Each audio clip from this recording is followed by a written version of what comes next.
Buenos días. ¿Me escuchan bien? Bueno, antes que nada quiero dar las gracias a PEDE, quiero dar las gracias a la Comisión de CADE 2023 por esta invitación a compartir con amigos lo que es una visión de dónde estamos y hacia dónde vamos. Comienzo diciendo que varios amigos mucho más sabios que yo me decían que qué presentación más fácil te ha tocado. Yo, sí, espérate, no puedo dormir pensando en el próximo lustro. Me dijo, no, hombre, no te preocupes de eso. Eso es lo más fácil. Nadie sabe qué va a pasar en el próximo lustro. Así que ni te preocupes mucho sobre esa parte de proyecciones, pero sí les vamos a hacer algunos comentarios muy particulares. La presentación tiene 3 partes. Vamos a hablar de la situación económica a abril del 23. Luego le voy a pedir a mi socio, Alex Diamond, que nos comente un poco a nivel microanalítica que han escuchado, que es un proyecto que empezamos hace más de 4 o 5 años, de empezar a ver lo que sucede, no solamente a través de las grandes cifras que escuchamos típicamente, sino de granularidad, inteligencia de negocios y demás. Y luego voy a cerrar la presentación con algunos factores que pensamos son importantes para los próximos 5 años. Nada más advertir, voy a estar mirando a las pantallas que tengo enfrente, porque entre otras cosas tengo un timer gigante que me advirtieron que tiene una chicharra, que al final de 45 minutos algo va a pasar, así que quiero advertir.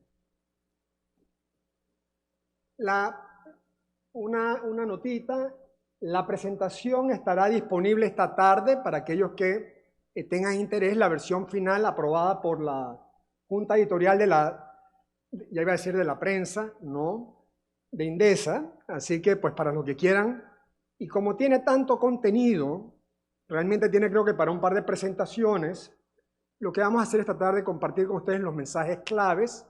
Y por supuesto que la firma siempre está abierta para los que quieran conversar, discutir alguna de la información que presentamos y les prometo que eso no cuesta nada, así que no se preocupen. Tal vez, si tengo que resumir la presentación, hay 2 ideas que les quiero dejar. El año 22 fue un buen año. Sí, en efecto, fuimos uno de los años de mayor crecimiento en el mundo. Toda una serie de condiciones.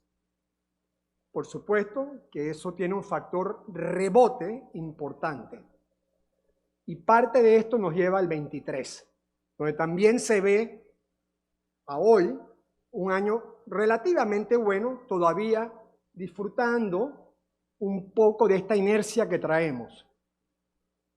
La pregunta es, cuando miramos el próximo lustro, tal vez la segunda idea de la presentación, es, ¿y cuál es la perspectiva? Bueno, la famosa palabra depende. ¿Y depende de qué? Va a depender de la confianza. Y la confianza va a depender de las decisiones que tomemos en los temas críticos que tenemos en el país que realmente hemos pospuesto. Y eso va a determinar el nivel de prosperidad de nuestro país a mediano plazo. Cuando miramos el entorno, pues realmente entramos en un entorno, lo vemos en la noticia todos los días, donde en casi todas las regiones del mundo hay un proceso de desaceleración andando en una parte por las políticas monetarias que habían sido muy relajadas y de pronto la velocidad con la cual se empieza a restringir la política monetaria. En cuestión de un año, ustedes se recordarán, pasamos de cerca de 0 a 5%. Los que tenemos algunas canas aquí recordamos que 5% hubiera sido una tasa históricamente buena. Nada de qué preocuparnos. El tema es que veníamos de más de una década de 0. Y en el caso de Panamá, cuando miramos la serie larga de los resultados económicos, la línea roja, siendo el crecimiento, Pues lo más notable es la caída del año 20 y el rebote posterior. Pero la realidad es que Panamá venía gozando de una bonanza de muchos años. Y la pregunta ¿es esto repetible? No creo que en la misma escala. Recuerden que una buena parte de esto gozamos de combustible de cohete, que son tasas de intereses muy bajas, estructuralmente bajas. Y por supuesto, les teníamos que dar una vista sectorial. Y de nuevo aquí el mensaje de fondo es algunos de los sectores que más sufrieron durante la pandemia también han sido los sectores que vienen rebotando. Hoteles y restaurantes está por debajo del año 19, sin embargo, comparado a la base que traía, era muy baja. Igual, por ejemplo, la construcción. Así que, repito, estamos viendo este fenómeno a través de los distintos sectores. Y cuando bajamos esto a un peldaño de detalle, dijimos, tratemos de identificar qué significa para las grandes empresas panameñas. Y entonces en verdes ven allí aquellas que han tenido crecimiento y crecimiento más destacado. En naranja amarillo un poco las que han tenido un crecimiento más reducido y en rojo sectores que están afectados. Cuando lo miramos a nivel de información granular, mapea bastante bien con las cifras macro que se recogen de los estudios que hace el Estado.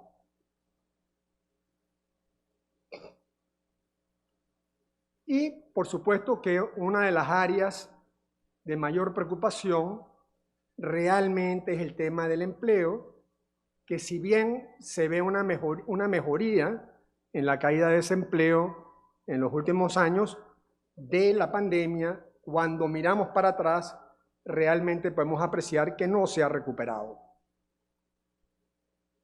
Pero creo que esto es importante tener en cuenta el tema que nos ha preocupado a todos, que es el de la inflación. Y uno de los titulares de Panamá es que Panamá, en efecto, es de los países que ha tenido menor grado de inflación, con la advertencia que la inflación de distintos grupos y hogares son sustancialmente distintas porque dependen realmente de su nivel de consumo, socioeconómico, etc. Así que hablar de inflación como un número sencillo no es tan así. Pero cuando lo vemos agregado, en efecto Panamá tiene una de las inflaciones más bajas, pero una parte de esto tiene que ver con eventos muy específicos. A mediados del año pasado, algunos recordarán, las llantas quemando, se pusieron toda una serie de subsidios, incluyendo el de combustible, y hay una bajada. Y a comienzo de este año se retiraron algunos subsidios eléctricos y luego entonces una subida. Entonces, la cifra de la inflación en el caso de Panamá tiene estos componentes muy fuertes de subsidios coyunturales y algunos ya estructurales, ¿no? Cuando vemos la inflación en muchos de los países de Latinoamérica, todos venían subiendo y han comenzado a bajar recientemente. De nuevo, Panamá, uno de los más bajos. Pero llamamos la atención al lado derecho, donde en efecto vemos que todos hicieron ajustes en sus tasas de interés. Esto es un frenazo realmente para baja la actividad. En el caso de Panamá, esta gráfica se la vamos a dejar. Lo único que les voy a decir es que las dos de la izquierda realmente no son gráficas estadísticas. Estas gráficas tienen cerca de 60.000 transacciones puntuales que hemos analizado. Cada transacción tiene como 20 métricas para tratar de entender. Pero el mensaje se resume muy bien en esta gráfica. En la izquierda, la punteada son las tasas hipotecarias de 30 años, producto muy distinto a los de Panamá, pero que lo que refleja es el aumento tan importante de las tasas. La azul, gruesa, de la izquierda, representa las tasas en las hipotecas arriba de 120, que tienen muy poco subsidio, o arriba de 180 no tienen subsidio, y la roja es la de menores de 120 que concentran el subsidio. ¿Qué quiere decir esto? que la población panameña abajo de 120.000, con las distorsiones que hay en el programa, tiene distorsiones, pero la mayoría son bien buenos usos, realmente no han sufrido todavía el aumento tan severo en la tasa que se ha dado. Frenazo, más de la mitad de las transacciones en el país, por número de transacciones, están abajo, cerca de la mitad. Y la de azul, sólida, lo que sí indica ya es que comienza a subir. Estas son hipotecas nuevas. Usted dirá, a mí no me están cobrando 5 y pico, me cobran 6 y pico, porque las nuevas usualmente tienen una tasa teaser, una tasa más atractiva. La del centro básicamente son las hipotecas comerciales, que tienen una mayor tasa, y la de la derecha sí es data de la super, que en realidad lo que refleja, si ven, la comercial al por mayor y al por menor tienen casi una L, subiendo, ¿no?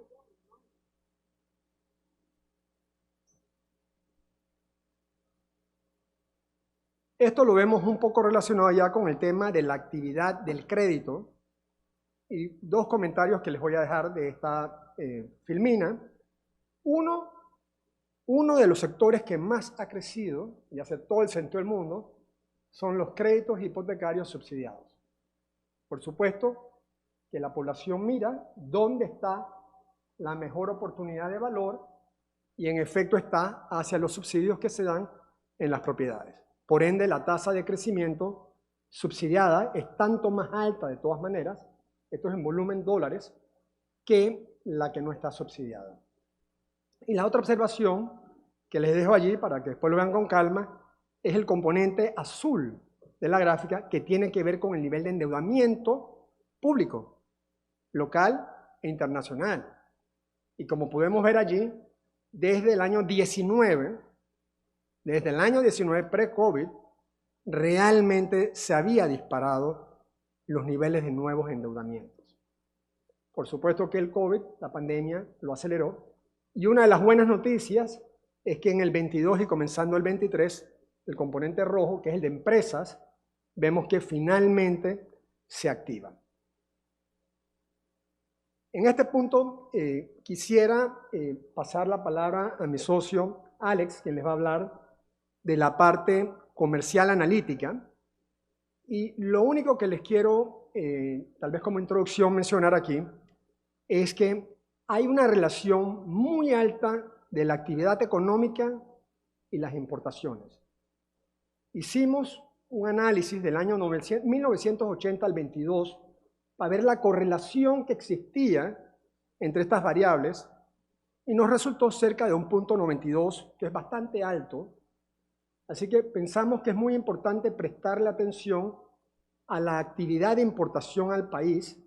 Ahí en esta gráfica que les va a quedar, en esta tabla, les damos la actividad para los principales sectores, ¿no? Ex combustible, para que ustedes puedan ver los cambios, etc. Pero lo que está indicando es que hay un aumento en la primera parte del 23 sobre el 22 que emana de las decisiones de los empresarios que desde su punto de vista están anticipando que requieren mayor importación mercancía. Así que en este punto me gustaría, Alex, tal vez si pudieras explicarnos un poquito lo que está detrás de las cifras.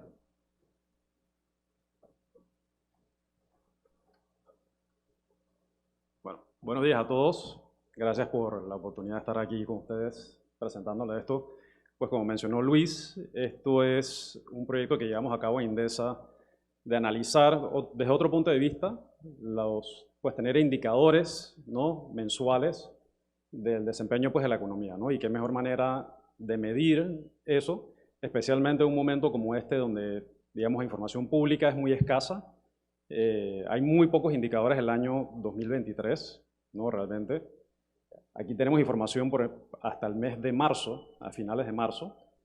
Y lo que hemos hecho en Indesa, como mencionó Luis, es analizar esta información a nivel de empresa. Hemos revisado las primeras 700 empresas que importan más de alrededor de 2.5 millones de dólares al año, representan el 80% del valor CIF de lo que llega al país. Y esas empresas las hemos clasificado en 11 sectores empresariales, que son las que pueden ver en la tabla abajo, ¿no?, en la tabla inferior, ¿no? Y como mencionó Luis, la correlación entre el PIB y las importaciones es elevada, es un 92%. Así que realmente es un indicador muy importante para la economía, ¿no? Como podemos ver aquí, las importaciones es un indicador relevante para el consumo del país. Las importaciones representan 50% del consumo de los hogares y asimismo 50% del consumo intermedio de las empresas, pues que necesitan para llevar a cabo su producción a nivel nacional, ¿no? Y aquí podemos ver en estas barras ese valor CIF. Aquí sí estamos incluyendo el valor CIF total, incluyendo los combustibles. Y vemos esa evolución desde 2019, en los últimos 4 años y medio aproximadamente, 2019 hasta pues, marzo de 2023, ¿no? Y podemos ver esa caída en el 2020, obviamente producto de la pandemia, ¿no? Cambiaron las necesidades de consumo, los patrones de consumo, pues con las restricciones de movimiento, eso limitó mucho las actividades que se podían realizar y lo vamos a ver reflejado un poco más adelante en los cuadros que le vamos a mostrar, ¿no? Pero sí vimos una caída de más de 40% en los niveles de importación. En 2021, ya pues con la recuperación, la reapertura de la economía, aumenta un 54% en la curva azul que tenemos ahí en pantalla. Luego un 26% en el 2022, continuando pues con la recuperación y el efecto pues rebote que hemos mencionado, y un 2% de crecimiento en lo que va de este año comparado con el primer trimestre del año pasado, ¿no? Si quitamos de eso lo que son los combustibles, vemos un crecimiento de 18% en las importaciones, ¿no? Otro punto importante a entender de estas cifras, una de las consecuencias de la pandemia pues fueron los incrementos de los fletes, ¿no? Con las restricciones de movimiento, puertos en China a nivel internacional que estaban cerrados, los precios de los fletes se aumentaron de manera importante, ¿no? Y lo vemos reflejado aquí en estas cifras también. Aquí tenemos las mismas cifras de valor CIF que teníamos en la pantalla anterior, en la gráfica anterior, pero tenemos en color naranja el componente de fletes, ¿no? 2019-2020 era un 8% del total del valor CIF de lo que llegaba al país y llegó hasta un 11% en el año 2022, ¿no? Y lo que va de este año ya está regresando a los niveles que teníamos en prepandemia, a un 9% aproximadamente.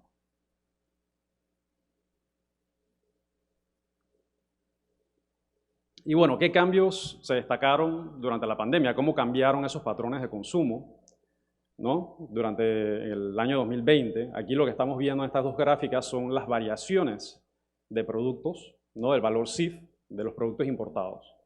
En la gráfica de arriba vemos pues, cuáles fueron los que aumentaron más en el año 2020, pues que principalmente fueron bienes COVID, ¿no? Tenemos alimentos básicos y también de entretenimiento, ¿no? Bienes COVID, tenemos mascarillas, un incremento de 24 millones de dólares en el año 2020, reactivos de laboratorio, alcohol etílico, tenemos batas desechables, también todo lo que son desinfectantes, tuvieron un incremento de 6 millones, bueno, y mascarillas después de 24 millones. Tenemos alimentos básicos, ¿no? Conservas de pescado como atún enlatado, sardinas y demás están contemplados en esta categoría. Tenemos también arroz, también un incremento, y entretenimiento, más cajas decodificadoras de cable TV, ¿no? Pues más personas en casa, obviamente una mayor demanda por servicios de cable TV, ¿no? Y de productos de mayor disminución en ese año 2020, pues lo que podemos esperar, combustibles, automóviles, tuvieron pues su mayor reducción, ¿no? Ahí seguido también de materiales de construcción, materiales y equipo de construcción, ¿no? Obviamente respondiendo a las limitaciones de movimiento, actividades presenciales económicas que no se podían llevar a cabo, pues entonces demandaron una menor cantidad de estos bienes en el país. Y bueno, aquí comparando los dos extremos, ¿no? 2022 contra el 2019, para entender un poco pues cómo ha cambiado el patrón de importación y de consumo, ¿no? En las gráficas de la derecha vemos los incrementos con la reapertura, una mayor importación de combustibles, de gases butano, propano, de maíz amarillo, también ha habido un incremento de 100 millones comparado con el 2019. Alimentos para animales, también es algo pues, que ha surgido en los últimos años. En las casas hay más mascotas, ¿no? Se requiere una mayor cantidad de alimentos para mascotas. Estamos hablando de un incremento casi de 70% 2019 a 2022. Incremento de vacunas, aceite de soya, ¿no? Cerveza, también un incremento de 80% comparado con el 2019, pues una cifra impresionante en la importación de ese bien. Harina de soya también para alimento de animales, medicamentos y reactivos de laboratorio, ¿no? En cuanto a las caídas, en la gráfica inferior que tenemos a la derecha, tenemos partes para molinos, que tiene que ver más que todo con la actividad de minería, celulares, calzados, equipo pesado y otros bienes también materiales de la construcción, ¿no? Y el 2023, aquí en la gráfica, en la tabla de la izquierda, tenemos una comparación del primer trimestre de este año, los bienes que se han importado comparados con la importación en el primer trimestre del año pasado. Y cómo ha cambiado, si ha habido pues, algún cambio notorio. Realmente combustibles, medicamentos y autos se mantienen en las posiciones que mantenían el año anterior y siguen creciendo las importaciones de alimentos para consumo humano y también alimentos para animales, mascotas y también de uso industrial y en menor medida materiales de construcción, o sea, señales favorables para el crecimiento económico y la reactivación continua de la economía, ¿no? Y bueno, del lado derecho, aquí lo que les mencionaba al principio, aquí quitando ya el componente de combustibles y hablando de los 11 sectores empresariales, tenemos el peso que tiene cada uno en la importación en lo que va de este año. En consumo masivo y supermercados tenemos 700 millones, por ejemplo, en tiendas por departamento y bienes duraderos tenemos 356 millones, construcción 319 y vehículos 287. Y en la gráfica abajo a la derecha tenemos una nube de palabras de cuáles son los principales productos que han estado llegando al país, ¿no? Las palabras de mayor tamaño son los que tienen mayor valor CIF de importación. Ahí tenemos medicamentos, tenemos acero, maíz amarillo, por ejemplo, ¿no? Y bueno, aquí entramos a lo que es consumo masivo de supermercados, ¿no? Como les mencioné, 700 millones de dólares lo que va de este año al primer trimestre, un incremento de 2.6% comparado con el año pasado, el primer trimestre también. Tenemos 187 importadores en este análisis, pues que lo tenemos aquí graficados en los diferentes cuadros que tienen ahí al lado izquierdo. Y en la nube de palabras tenemos algunas de las empresas, ¿no?, más importantes también, ¿no? Ahí tenemos, por ejemplo, empresas como Agencia Feduro, PriceSmart, Nestlé, Felipe Mota. En las principales 5 empresas tenemos alrededor del 30% del valor CIF importado al país, ¿no? Y en la tabla, abajo a la derecha, podemos ver los principales 10 productos que traen estas empresas, ¿no? Donde podemos ver ahí representado el crecimiento del 2.6%, ¿no? Vemos, por ejemplo, preparaciones alimenticias diversas en el primer lugar, tenemos productos de panadería, quesos, agua, preparaciones para salsas y demás, también cervezas, por ejemplo, ¿no? Y ahí tenemos el crecimiento año a año, vemos la tendencia de cada uno de esos productos que está más bien repuntando hacia finales del año 2022 y a principios de este año. Y en la columna 2022 vemos que todos estos productos, los primeros 10 por lo menos, en el año 2022 tuvieron un mayor valor CIF que en el año 2019, ¿no? Tiendas por departamento, como mencioné, 356 millones de dólares, un incremento más alto que el de consumo masivo y supermercados, 12.6% de incremento. Aquí tenemos también las principales 5 empresas, alrededor del 30% del valor CIF que se importa al país. Tenemos empresas como Panafoto, Do It Center, tenemos Stevens, por ejemplo, también está incluido aquí. Vemos la tendencia desde enero de 2019 hasta marzo de 2023, ¿no?, donde vemos que ya en los últimos meses se está trayendo un mayor volumen pues, que los años anteriores. Tenemos alrededor de 7 productos que ya tienen mayor volumen de importación en el 2022 que en el 2019. ¿No? Y vemos también las tendencias de cada uno de los principales productos. Pues ahí en primer lugar tenemos computadoras, que es básicamente la primera línea. Tenemos calzados, celulares, televisores, por ejemplo, ¿no? Y por último, aquí pues para hacer énfasis en el segmento de vehículos. Lo que veíamos en la gráfica inicial, cuando hablábamos de vehículos, era toda la industria automotriz, productos que pueden ser complementos de la industria, llantas, baterías y por supuesto también los vehículos. Aquí en esta gráfica en particular estamos aislando lo que son los vehículos puntualmente.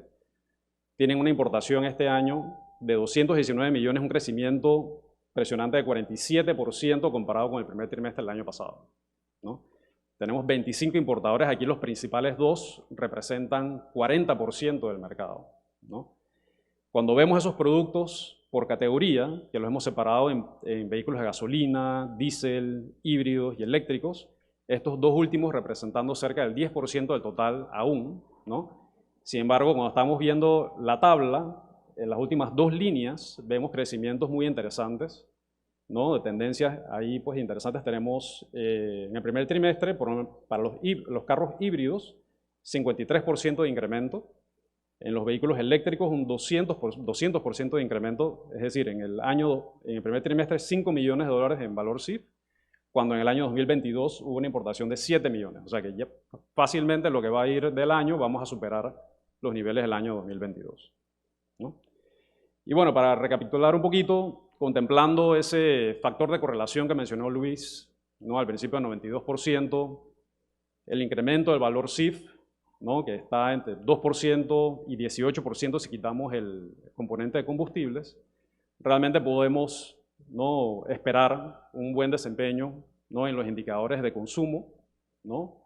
A través de estos indicadores de importación, que eventualmente se traducirán pues, a un buen desempeño económico de lo que estamos esperando para el primer trimestre de este año.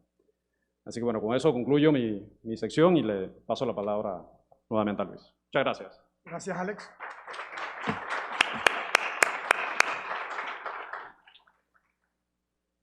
Creo que en esto está el futuro. Detrás de esto que estamos conversando, para que tengan una idea, del 19 al 22 hay 5 millones de transacciones de importación, cada una con una métrica, con más de 10 métricas de data. Entonces, y es pública y es abierta. Creo que el tema realmente más importante es la inversión que se requiere para poder analizar esto y enfocarlo. Y pensamos que ya hoy en día en Panamá, si bien no es perfecto, hay bastante data que nos ayuda a entender lo que está pasando a nivel micro. Y creo que una de las próximas cosas que nos queda por desarrollar, pues como industria, es cómo ser un poquito más predictivos, entendiendo el riesgo que va a propósitos de la próxima parte, que implica estar hablando del futuro. Y yo comenzaría con esto diciendo, por favor, recordemos que esto no es lineal. Existe una disrupción e innovación tremenda. No tenemos el tiempo ahora para revisar los impactos de cada uno de estos en Panamá, pero literalmente han sacado de negocio algunos sectores. Y si bien a veces pensamos que estamos lejos, porque la transmisión de esa tecnología puede tomar 10 o 20 años, eventualmente llega y tiene impactos que a veces no anticipamos. Así que esa es la primera advertencia. Y a la mano derecha, para aquellos que no hayan podido todavía hacerlo, les pido que entren a ChatGPT. En realidad, que esta versión creo que está disponible desde noviembre del 22. Y yo le pedí, oye, por favor, ¿cuáles son los 5 factores de crecimiento de América Latina? Y me hizo un pequeño resumen allí, bastante bueno. Escribe mucho mejor que yo, eso sí te lo puedo decir. La información de mercado no está, creo que sino hasta parte del final del 21, pero por supuesto que esto va a ir mejorando tremendamente. Ahora empiezan a imaginarse las implicaciones que tiene esto para todos nuestros negocios y las oportunidades. Cuando hablamos del lustro, yo lo divido un poco en, ok, ¿cuál es la proyección del 23? Que ya está bastante inmediata. Y luego, ¿qué factores claves realmente, desde mi punto de vista, pienso que van a incidir sobre cuál es, qué nos espera? Y yo quiero enfatizar la palabra confianza. Para mí, confianza es la clave de lo que podemos esperar hacia adelante. Y tal vez es un elemento que hay que reforzar más. El año 2023, creo que los pronósticos generales, hablamos de futuro, cosas pasan, pero los pronósticos generales están en un crecimiento entre 4 y 5%, y más allá del 23, una de las pocas referencias que hemos encontrado era del Fondo Monetario, decía 4% flat, lo que indica que en realidad no hay, nadie puede hacer una proyección tan exacta de variables que van a estar cambiando en el tiempo, con una caída en la inflación y el tema de desempleo que se mantiene siendo un tema particularmente por los temas de calidad, ¿no? Pero uno de los factores que va a estar afectando el futuro, más de lo que pensamos, es el tema de la condición global sobre la integración versus la fragmentación. Y allí podemos ver que después, se ve chiquitito, pero las ideas centrales son, después de la crisis financiera, el tema de los volúmenes, el crecimiento del comercio internacional se flateó un poco. El número de restricciones que son medidas a nivel internacional fueron subiendo y las condiciones monetarias al lado derecho nos implican de que para el 23 se espera una leve caída con un repunte al 24. Pero definitivamente que un tema de fragmentación tiene impactos inflacionarios, tiene otros efectos para todos.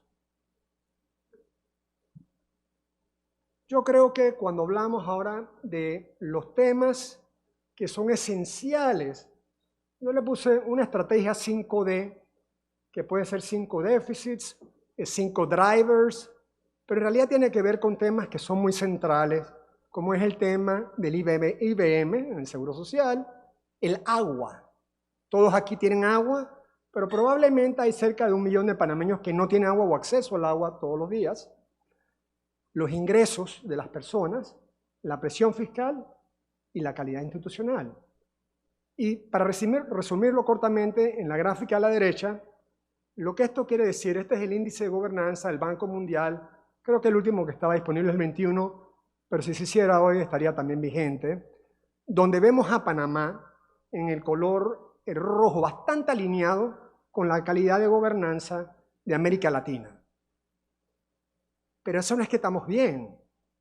Cuando miramos nuestros pares, Costa Rica, Chile, Uruguay, vemos que estamos sustancialmente por debajo en la mayoría de los factores de gobernanza. Y si hablamos de confianza, la pregunta es, ¿qué necesitamos en este país para lograr alcanzar a estos otros países latinoamericanos que lo han logrado hacer?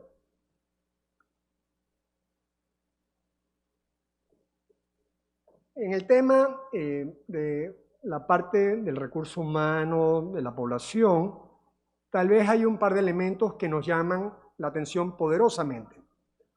Uno es el tema de la caída en el sector privado, y a la mano derecha ponemos la composición de los sectores, pero de nuevo, creo que esto amarra, y lo han dicho otros, sobre el tema de la confianza. Creo que es esencial la generación de ingresos y empleos hacia el sector privado. Entonces, uno pudiera decir realmente, bueno, esto es muy típico del resto del mundo, pero cuando miramos fuera de Panamá y hacemos un pequeño benchmark, ¿qué nos encontramos? Que en el lado izquierdo podemos ver el crecimiento del salario promedio nominal para distintos países y Panamá es el que menos. Luego lo miro abajo y digo, bueno, se justifica porque la inflación acumulada también es la que menos. Pero la curva que a mí sí me quita el sueño es la curva del lado derecho. Que esta curva lo que dice es, particularmente en el sector privado, trabajadores en la empresa privada, vemos en el análisis del 2009 al 22 cómo se va flateando el ingreso. Entonces la pregunta es, de verdad, y por supuesto, en la parte alta vemos los trabajadores del sector público, etcétera, que tienen algunos aumentos automáticos y demás. La pregunta es cómo se va a ver esta curva en los próximos 5 años y qué tenemos que hacer para que cambiarle la forma a esa curva, sea inclusive más equitativa. Ver un mayor aumento en la parte privada y hablamos de productividad, qué medidas de productividad, pero si no lo hacemos, esto tiene una implicación muy seria eventualmente sobre inclusive nuestra muy anhelada paz social. Esta sería una gráfica donde yo dedicaría mucho tiempo, que no se resuelve solamente a punta de subsidios. Resumen, en la cuadrante derecho abajo vemos el crecimiento de la planilla pública, que hoy está un poquito por debajo de 5.000 millones, y en los otros cuadros vemos un resumen de los subsidios que andan por 1.600 millones. Obviamente esta no es la solución. Y ya sabemos las ineficiencias y abusos que se pueden dar con estos programas. Por supuesto que hay un espacio para subsidios, pero creo que esto está sobredimensionado, particularmente en un país que, como todos sabemos, tenemos un problema con el déficit fiscal. A la izquierda, la tendencia de largo plazo de los últimos 20 años del déficit, que obviamente se aumentó en la pandemia. El año pasado cumplimos con la ley fiscal a 3.9, era 4 creo, y al lado derecho la proyección del déficit que estamos viendo con los programas de pensión del seguro. ¿Qué intuyo?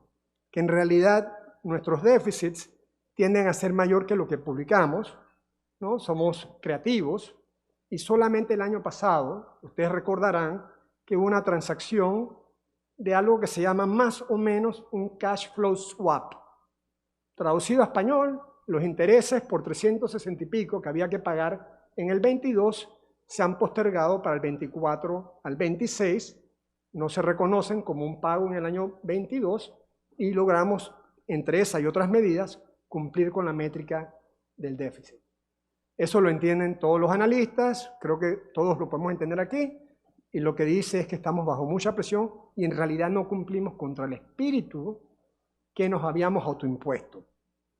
Entonces yo creo que ahí hay un tema de mucha presión para los años a seguir, que cuando miramos el tema que nos ha ayudado tanto por casi 25, 26 años, que es el tema de la calificación con grado de inversión para tener un costo de capital más bajo en Panamá. Resumiendo, el color rojo significa la perspectiva de la calificación de esas calificadoras de Fitch, Moody's y Standard & Poor's, que nos han puesto una señal de decir, ojo, si no hay ajustes, vamos a tener que bajar la calificación. La buena noticia es que tenemos un peldaño, pero en realidad uno nunca sabe cuál es el resultado de las decisiones y está ahí marcando, ¿no? Abajo, nada más como observación, podemos ver que en efecto en el 22 el nivel de gasto de intereses era inferior que en el 21. Realmente, a pesar de que en el 22 hay más volumen de deuda y las tasas eran más altas, simplemente por el derivativo de postergar los intereses, ¿no? Entonces, ¿cómo el mercado nos manda señales de que sabe todo lo que está pasando? En esta lo que vemos es la prima de riesgo de países líderes en América Latina. Esto está hasta abril del 23. Panamá es la línea roja. Y el mensaje allí es, Panamá, previo a la pandemia, tenía una prima de riesgo que realmente estaba compitiendo en ese momento con Perú, estaba entre los mejores. Por supuesto que a casi todos se nos abrió la prima post pandemia, pero lo que es notable es que Panamá es el que más se abrió de ese grupo privilegiado, que eran Uruguay, Chile, Perú. Ahora hemos quedado más arriba, un poquito casi a la par de Brasil, y hay que tener mucho cuidado con esto porque esto pone el tono para los financiamientos privados internacionales que eventualmente se transmiten localmente, nos aumenta el costo de capital para proyectos, actividad comercial, etc. Creo que el mercado nos está mandando el mensaje por delante de las calificadoras, que son analistas. Esta es la plata que está en el mercado. Yo quisiera ir cerrando con alguna indicación que yo diría positiva de que somos un país que tiene tanta oportunidad. ¿Y por qué decimos eso? Nosotros hemos empezado a llevar lo que es la data del Ministerio de Ambiente a la mano izquierda. Todos los días tenemos a alguien recogiendo la data, analizándola, y lo que le damos allí es un cuadro que lo que está diciendo es que en los últimos 12 meses hay cerca de 3.500 millones de dólares en proyectos. Esos 3.500 están principalmente en proyectos comerciales e industriales, en un estado de aprobados o en proceso. En efecto, sí, en un monto bastante menor ya, la parte inmobiliaria y la parte de la inversión pública de infraestructura. Es decir, ya hay gente que ha metido en 12 meses 3.500 millones en proyectos, de los cuales no se hacen todos, pero todos los días entran nuevos, y es un aumento de lo que venía de los años anteriores, lo cual nosotros lo tomamos como una señal positiva, ¿no?, de la expectativa de proyectos en este país. En el bloque derecho abajo realmente es posibles porque es información pública que ha salido. Ahí hay cerca de 18.000 millones en proyectos que se van a dar en los próximos años. Es decir, en Panamá hay mucho por hacer y obviamente qué condiciones se requieren para que se haga. Y la otra perspectiva que vemos también como algo positivo es cuando miramos la actividad de las compras inmobiliarias, mercado primario y el secundario, primario amarillo, secundario en verde, solamente para el mercado arriba de 120, que en los últimos 4 años podemos estar hablando de cerca de 16.000 transacciones, ¿no?, individuales, analizadas cada una, etc. Lo que hemos visto es que hay una recuperación. El último trimestre está abajo porque aquí se acumula lo que va dentro del trimestre, así que irá aumentando en el trimestre, pero no ha habido una tendencia, por lo menos hasta comienzos del 23, positiva. Un tema interesante es que en este mercado, y escuchémoslo bien, 40% de las compras son extranjeros. ¿Queremos o no queremos a los extranjeros? 40% de las compras del mercado inmobiliario de los últimos años son extranjeros. En los últimos 12 meses, y no debe sorprender, estamos viendo que Colombia es el grupo principal, Venezuela el segundo, que ha sido muy importante desde hace más de 10 años, y así vamos bajando en el peso relativo de los grupos. Entonces es muy importante, quiero que compres aquí, que inviertas, que sea tu residencia. La mayoría son residencias primarias, ¿qué condiciones tengo que darte, no? Quiero tu plata, te quiero. Temas migratorios muy importantes, pero el mensaje allí, tal vez que les dejo es, ¿pensamos que llegamos? No. En diciembre del 22, la Asociación de Realtors de Miami sacó un estudio con las cifras de un par de counties en el sur de la Florida. Eran básicamente Miami-Dade y Broward. Entonces dijeron, ok, ¿qué tal en nuestro mercado? ¿Cómo funciona esto? Y básicamente lo que estamos viendo es que 13% era de Argentina, Colombia presente, Perú y México, mercados que no están en Panamá. Es decir, mercados que tienen muy poquita participación, eran mercados principales en estos counties en los Estados Unidos, a un volumen de 10 veces la actividad nuestra en estos counties, a un volumen de transacciones de casi 5 veces y a price points el doble de Panamá. Entonces creo que mensaje, nos ha ido bien, qué bueno, la oportunidad que está afuera es muchísimo mayor de lo que hemos explotado. ¿Tenemos avenidas para prosperidad y crecimiento? Absolutamente sí. ¿Qué se requiere? Y como falta 1 minuto para la chicharra, Panamá tiene un alto potencial, tanto por hacer. ¿Qué nos hace falta? Pues quiero cerrar con un quote de una profesora que me tocó ver hace como 10 años. Se llama Rosebeth Moss Kanter. Es de este tamaño, pero es gigante de capacidad de ideas. Especialista en innovación de una escuela de esas de Boston. Y ella sacó un libro que se llama Confidence, y realmente de cómo prolongar los winning streaks y acortar los losing streaks. Muy buen libro. Y básicamente lo que ella dice es, el cambio es perturbador cuando nos los hacen, estimulante cuando lo hacemos. Cambio viene, tomemos el liderazgo. Muchas gracias.